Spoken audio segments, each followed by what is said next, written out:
Bagaimana hukumnya orang mengubah kalimat dengan kata-kata jihad?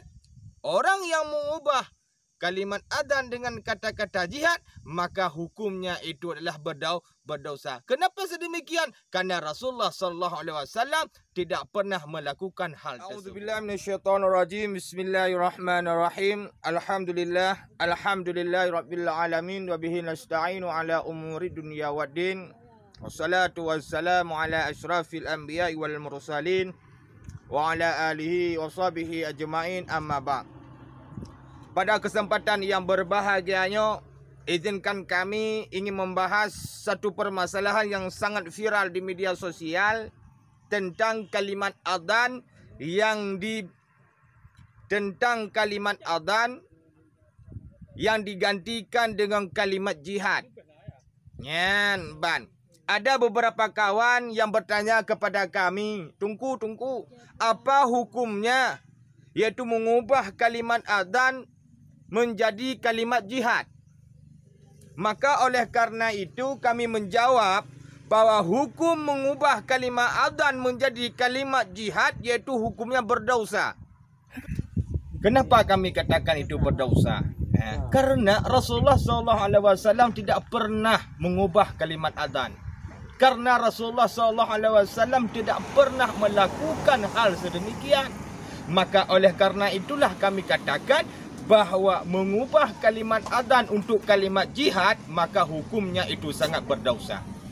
Bahkan Rasulullah SAW ketika Rasulullah berperang, tidak pernah Rasulullah berkata itu halayu jihad. Tidak pernah Rasulullah mengatakan. Kenapa kita ni manusia yang hamba yang sangat bodoh ini mengatakan jihad? Halayu jihad dalam kemenangan adzan itu berdosa. Sangat berdosa.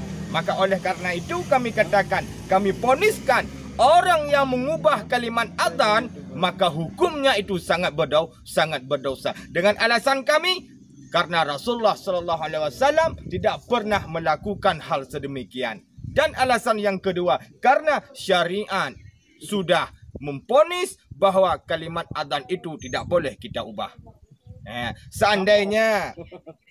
Seandainya misalnya bahwa kalimat adzan itu bisa kita ubah. Contoh, salah satunya ketika lahir bayi, maka orang itu mengatakan hayyalau shalah.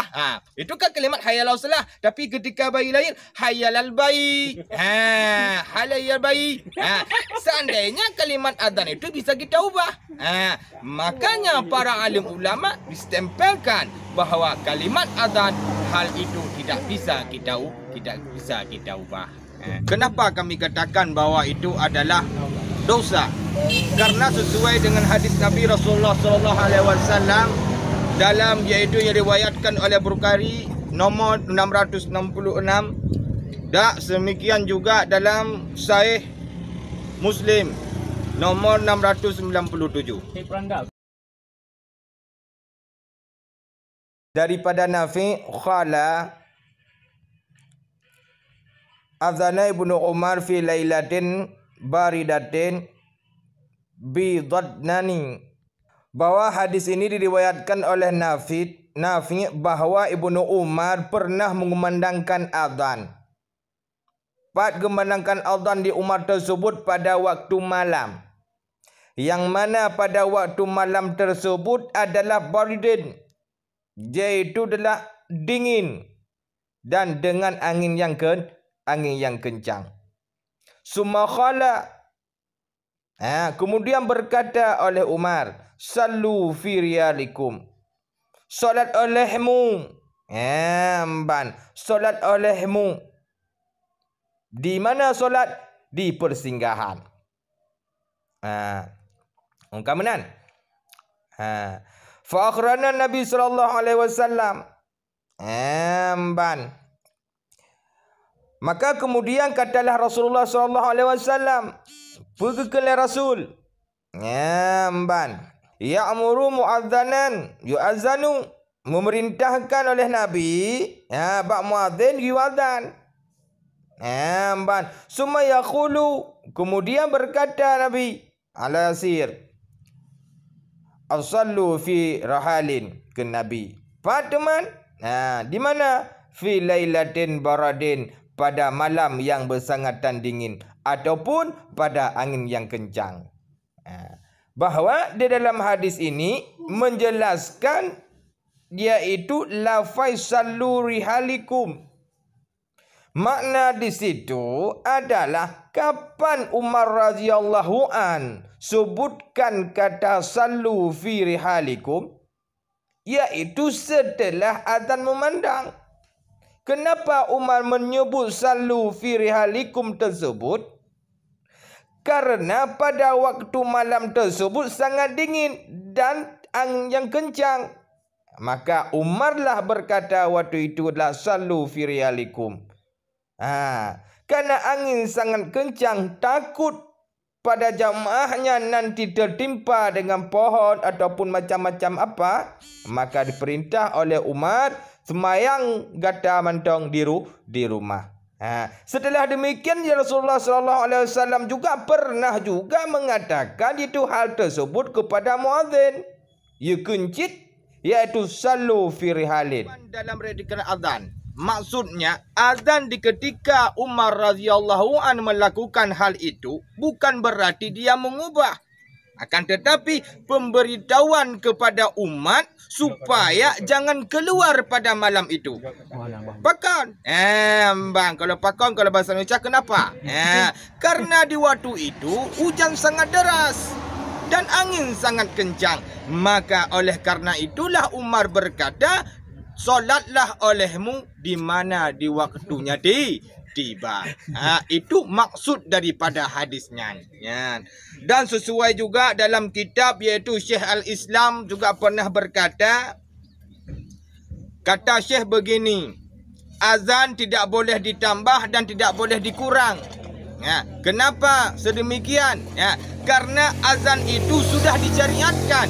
Boleh anda lihat iaitu dalam kitab iaitu Syekh Al-Islam jilid 1 halaman 556. Yang artinya ulama telah sepakat tentang redaksi azan adalah sebagaimana yang telah kita ketahui sebagai umum. Maknanya apa? Tidak boleh dikurang dan tidak boleh ditambah. Itu azan. Boleh anda lihat dalam kitab Syekh Islam halaman 543 juzuk 1. Dan juga sepakat para alim ulama, tambahan azan itu di mana? Iaitu pada azan subuh. Fil adzanil fajri. Di mana? Fi adzanil fajri, pada iaitu azan subuh. Hai tunggu. Dengan lafaz apa? As-salatul khairum minan naum. Berapa kali kita tambah di situ? Dua kali. Tidak boleh juga lebih. Itu pun cuman pada waktu subuh. Itu kata para alim ulama. Oleh sebab itu boleh kita beramal yang mana yang telah disebutkan iaitu oleh para alim ulama dan oleh Nabi kita bersama iaitu Nabi Muhammad SAW. Itu jelas dalam kitab hal tersebut bahawa azan tidak boleh kita ubah. Bila kita ubah kata-kata azan, maka hukumnya itu sangat berdosa. Hadirin kaum muslimin sedang pendengar yang dicintai oleh Allah.